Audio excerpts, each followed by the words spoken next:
Hey friends, welcome back to the channel. In today's video, I'm going to show you how you can pass a project to a client once you have finished the build and it's time to pass it to the client. I'm going to show you how you can do it, but not just get it done, also make sure you get paid on time. We're going to talk about the financial component as well.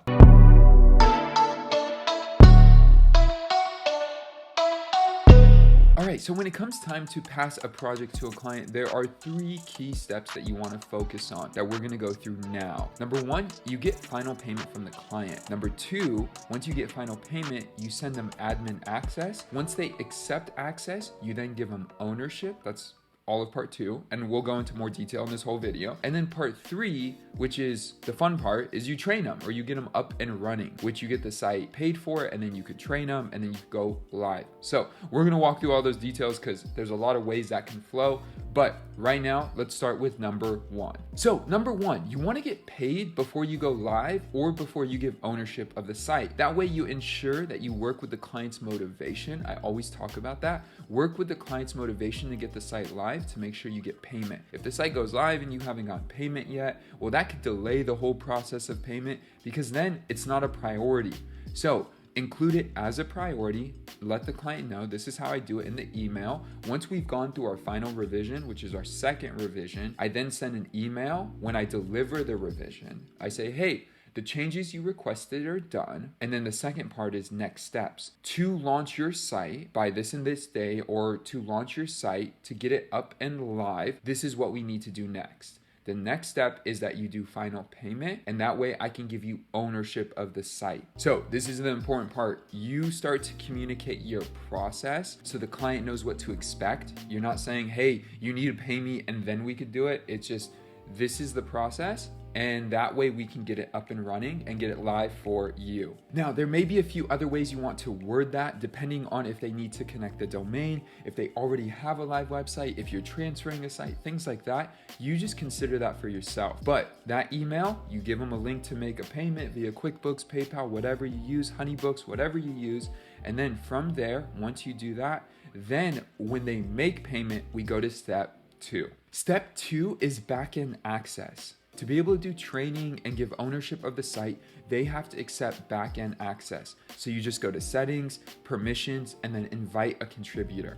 When you invite a contributor, you give them admin access, it checks off everything else you need, and then you hit send. Once you send that and they accept it, from there, you're able to give ownership of the site to the client. And I would just say, really try to stay on top of that. You might forget it. The client might not care. As long as they have admin access, they might not care about ownership. But I do recommend once you get final payment, make it a habit, because when you start working on more and more sites, you don't want to get emails 2-3 months later or 2-3 years later asking for ownership of the site. Just make sure it's part of your process as you go through it. Give them admin access, and then you could do ownership. Now, there might be one weird case in this. Let's just say, for example, your client really needs to make some edits, or they're just asking for a lot of things to be done. And part of the project was you're going to design the initial 2 or 3, and then they're going to duplicate the rest out. Well, if that's the case, you might have already given them access to the site. I would say is yes and no, like is okay and not okay. But if you had to do that, then you don't transfer ownership until you get final payment. So if they already have admin access to the site, the way you pitch getting final payment, step one, is you say, I'll give you ownership of the site once you make final payment. And that way we can go live. You position it in a way, again, to work with the client's motivation. So in step two, you give them admin access, they accept it. Once they accept it, you could transfer ownership. You just go back into the permissions panel and do transfer ownership. It'll ask you to put your password in for Squarespace. Once you do that, you select the email, you're good to go. You will still have access to the site after you transfer ownership. So it doesn't remove you from the site. It just switches you from owner to an admin. Now, once you've done that, you need to go to step three. And step three really goes into publishing a site. Now, I have another video that walks into all of this in depth, either up in the corner or in the description. 3 steps to publish a site, but I'm going to quickly go over them now so you have a gist of it. So for a site to go live, you may need 3 things set up. Number one, you're going to want the site to be paid for. You're going to want to connect the domain. And third,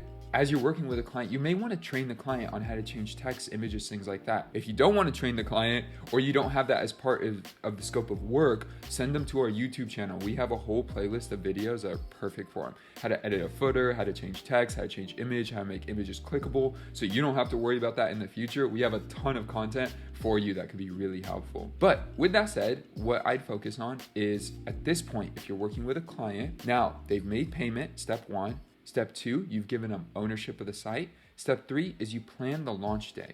So you plan the launch date, let's say it's next Friday, and their site, they don't currently have a site. Let's just say it that way. You could figure out the other details if they do and all those other steps. This is a brand new business and they bought the domain with like GoDaddy or Google Domains or something else. So this is what I recommend. Number 1, you do a training session. So you show them how to access the back end of the site and all of that. But in the training session, you also walk through how to publish the site. So you show them how to set up billing. Once they set up billing, either you or the client, I recommend you go in and you connect the domain.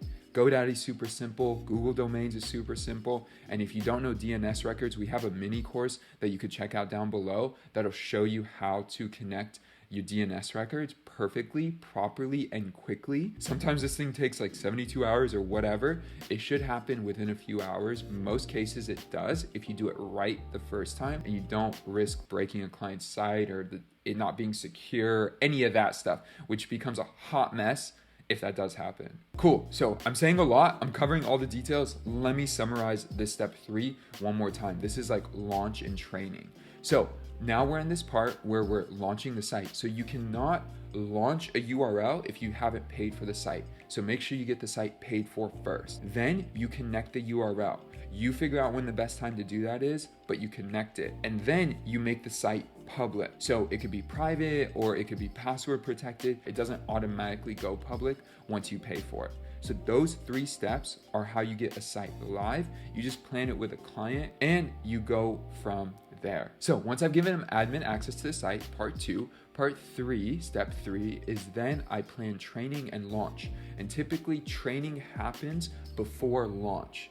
So if we're gonna launch this Friday and it's Monday, I wanna do training on Tuesday, Wednesday, or Thursday. We do training, they pay for the billing, we connect the domain, we make sure it's all good to go, and then we go live on Friday. And now you've successfully passed the project to the client. They know how to manage the site, they have full access to the site, and the site is live. This is where you could either pitch SEO services, or you can pitch 30, 60, 90-day support, or you could do additional training if you need. But I have found this to be the smoothest process, and it's worked every time to make sure I get payment, and the entire experience has been great. So if you have any questions, drop them down below.